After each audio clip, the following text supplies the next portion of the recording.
আসসালামু আলাইকুম। Technical tips video YouTube চ্যানেলে আপনাদের স্বাগত।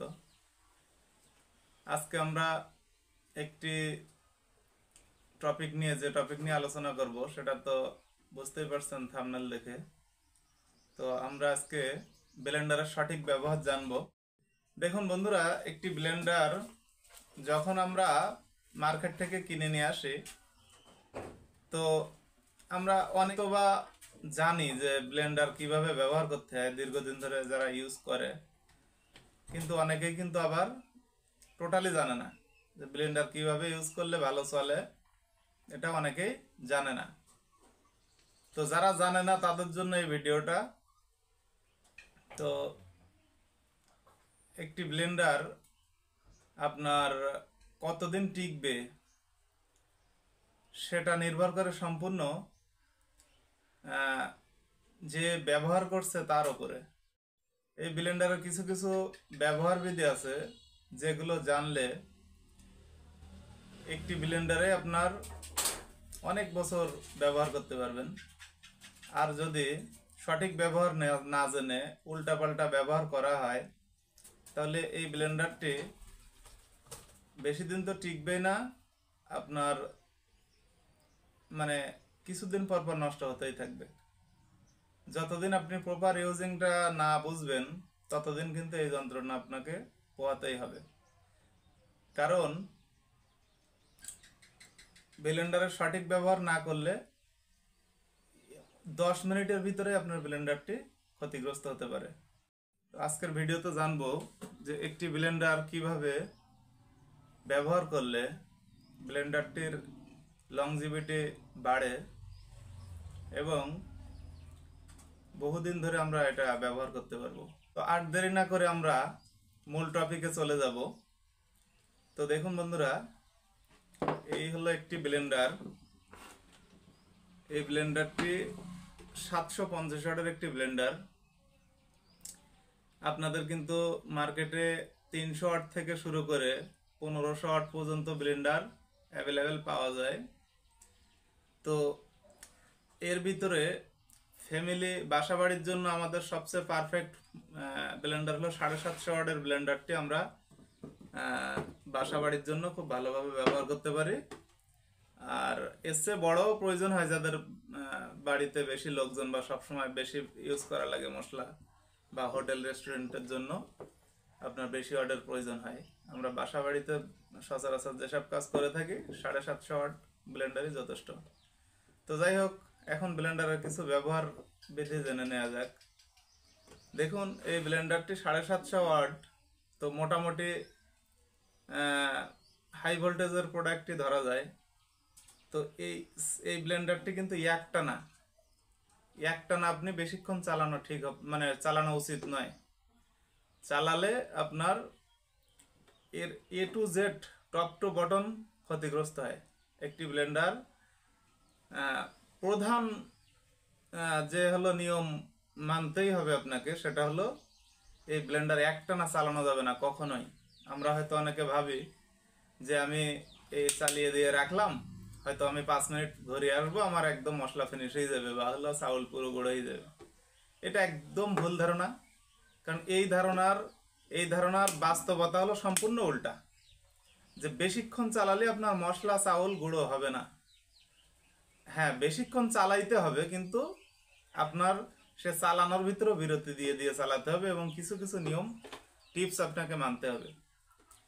যেমন প্রথমে আসি আমরা, এই যে বাটি আপনারা কি করেন, ছোট বাটিতে হয়তো ভিজা মশলা করেন, আর এই বড় বাটিতে আপনারা চাউল ডাউল এগুলো গুঁড়া করেন।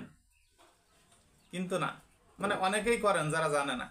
কিন্তু মেন যেটা হলো, আপনার ছোট বাটিতে সব সময় যে কোনো শুকনা মশলা করার জন্য আমরা এই ছোট বাটি ইউজ করব।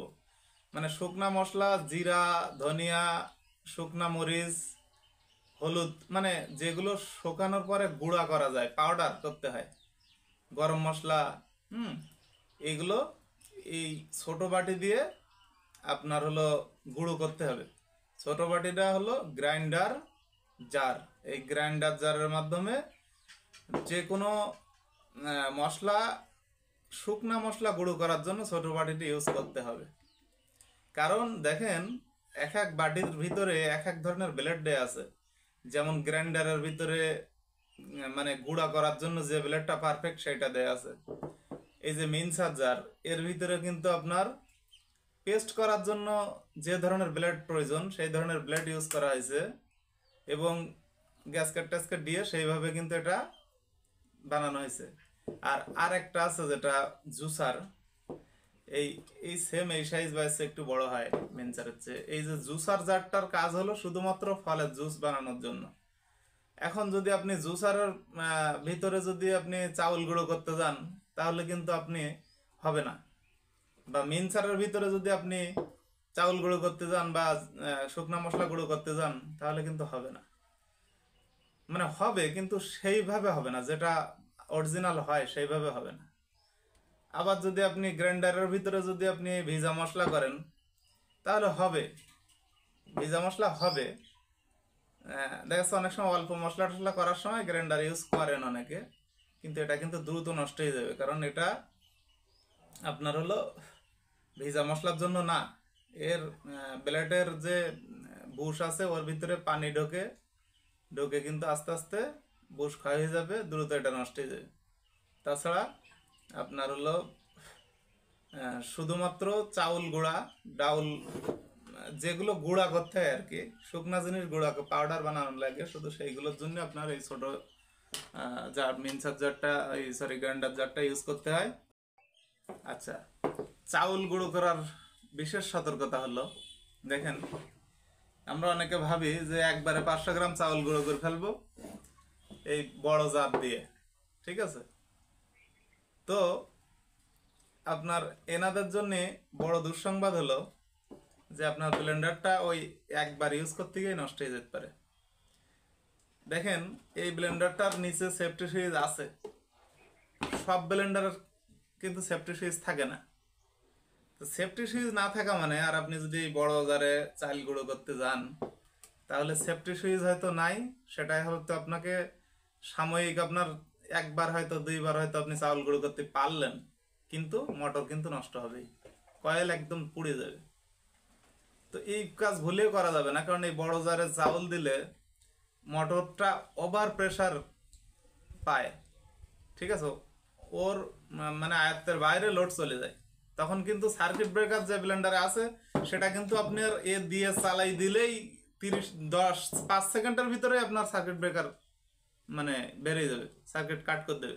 তখন কিন্তু আপনার আবার ওই সুইচটা চাপ দিয়ে কিছুক্ষণ পরে যখন মোটরের কয়েল ঠান্ডা হয়ে যায় তখন কিন্তু সুইচটা চাপ দিয়ে আবার অ্যাডজাস্ট করা যায়, তারপর কিন্তু আবার চালাতে হয়। কিন্তু তখন কিন্তু সবাই ভাবে যে ব্লেন্ডার নষ্ট, কিন্তু না, ব্লেন্ডার ঠিক আছে, আপনার ব্যবহার বিধি ভুল। তো চাউল কিভাবে গুঁড়ো করবেন? চাউল গুঁড়ো করার একমাত্র মাধ্যম ছোট জার, এই যে স্মল জারটা, এতে আপনার চাউল সম্ভব হলে ভিজিয়ে দেওয়া ভালো। দেখা যাচ্ছে কিছুক্ষণ চাউলটা ভিজিয়ে রাখলেন, পরে পানিটা ঝরাই কিছুক্ষণ রেখে দিলেন, এইভাবে করলে বেশি ভালো হয়। যদি না পারেন আপনি দেন শুকনা চাউলই দেন, তবে এই ফুল বাটি দেওয়া যাবে না, একটু খালি রাখতে হবে, রেখে মানে ছোটটাই কিন্তু যেটা গুঁড়ো করার জন্য যেটা, তারপর আপনি লাগাবেন। এই দেখেন এখানে কিন্তু লাগানোর জন্যও কিন্তু ব্লেন্ডার নষ্ট হয়। এখানে এই যে দুইটা পয়েন্ট আছে, এই দেখেন লক, ঠিক আছে, এখানেও কিন্তু দুইটা ঘাস কাটা আছে এই লকটা ভিতরে সেট হওয়ার জন্য। অনেকে কি করে দেখেন এই এক পাশ লাগে কোনো রকমে আর এক পাশ লাগে না, এইভাবে দিয়ে চালাইলে পর আপনার এই যে রোটেশন ফিক্সার, তারপর এই যে মোটর কাপলার, এগুলো মনে করেন যে সাথে সাথে তো নষ্ট হবেই, আবার হলো আপনার এই যে বুশ শেপ, হ্যাঁ ঠিক আছে, বুশটাও নষ্ট হয়ে যাবে সাথে সাথে।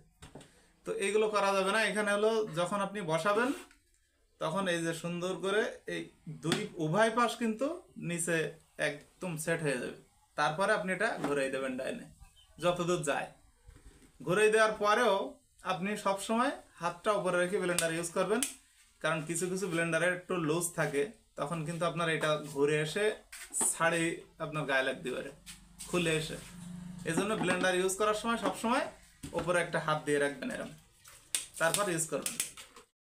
তো এই ছিল আজকের ভিডিও বন্ধুরা। ভিডিওটি ভালো লাগলে অবশ্যই চ্যানেলটি সাবস্ক্রাইব করবেন, আর আমার জন্য সবাই দোয়া করবেন, আমি যেন সুস্থ থেকে আপনাদের মাঝে প্রতিনিয়ত ভিডিও দিয়ে যেতে পারি। তো সবাই ভালো থাকবেন, সুস্থ থাকবেন, দেখা হবে পরবর্তী ভিডিওতে। আসসালামু আলাইকুম।